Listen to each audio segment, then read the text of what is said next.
cercado de pessoas interesseiras, de egos imensos, né? Interessante que quanto mais ego, mais gordo de ego, mais forte, mais inflado for o ego, menos possibilidade o indivíduo tem de ser tocado pela vida. Por isso a minha crítica ao penso logo existo do René Descartes. Se o pensar depende de um eu forte, o pensamento está completamente paralisado num eu. Que o que causaria o pensar seria o constrangimento de uma força de vida não imagética que toca o indivíduo, e ele, tocado por essa força pura de vida, ele então seria obrigado a pensar em resolver problemas, em sair dos problemas. Então eles não tinham possibilidade de pensar, estavam grudados em Jesus e não acontecia nada com eles, porque a vida não os tocava, não toca. A vida não toca um ego.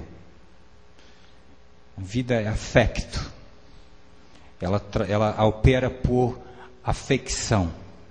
Você é afetado pela vida. E aí teu corpo é preenchido pela vida. E aí você é tomado por um poder de alegria, que é uma beatitude extraordinária, que comove, não por uma imagem que comove, mas por uma força que comove, força pura de vida. A gente pode chamar essa força de Espírito Santo, mas teria que destituir de imagens, porque quando a gente põe imagem da nossa subjetividade. Criamos Deus segundo a nossa imagem e semelhança, né? E teria que deixar que Deus tocasse a gente por afectos, por afecção.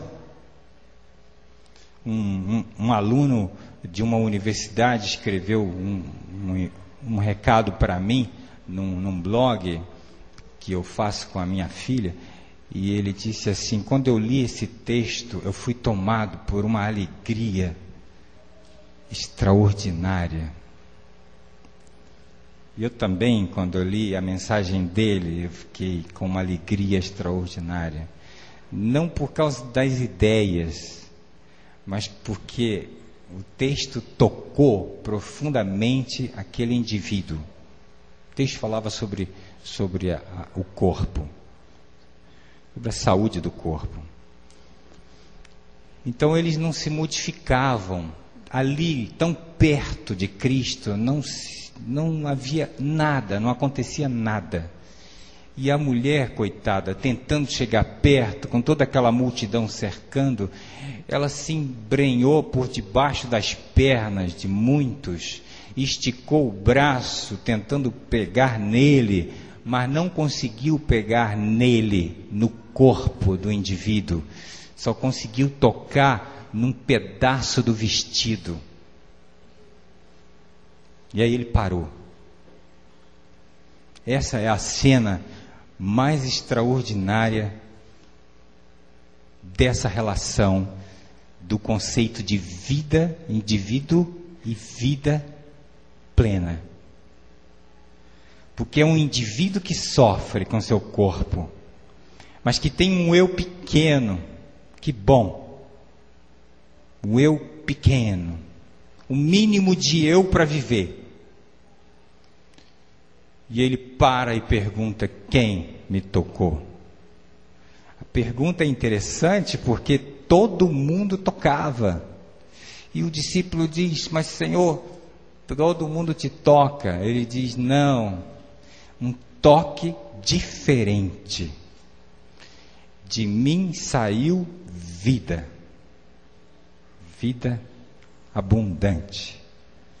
Já estou usando outro texto dele, que ele diz: eu vim para que tenhais vida, e vida abundante. Ou seja, vida plena. Ela diz: fui eu que toquei. Ele disse: saiu de mim virtude, né? Que a palavra virtude quer dizer uma quantidade em estado virtual. É assim, tem uma fórmula matemática. Imagina aqui um quadro, eu escrevo um N bem grande. Esse N reporta-se à multiplicidade da vida, a infinito, sinal de menos, 1. Essa operação matemática traduz o acontecimento dessa mulher tocar e subtrair da vida plena, multiplicidade total, 1. Um bloco de imanência pura que a cura e transmite a ela vida. Então, isso é potência. Saúde é potência. Não é mais remediar com curativos, com remendos. Tudo bem, a gente continua fazendo isso porque é bom o médico tirar a dor para a gente trabalhar, o psiquiatra dá o ansiolítico para a gente dormir, o antidepressivo para a gente funcionar, mas ainda não é saúde. Saúde é tocar a vida. Então, não foi esse o convite que Salomão fez? Estou terminando. Quando ele, Eclesiastes 12, ele diz: lembra-te do Criador. Ele está dizendo: lembra-te da vida antes que cheguem os maus dias, dos quais dirás: não tenho prazer. Antes que se rompam o sol, a lua e as estrelas do esplendor da tua vida e tornem a vir as nuvens depois do aguaceiro, lembra-te do teu Criador.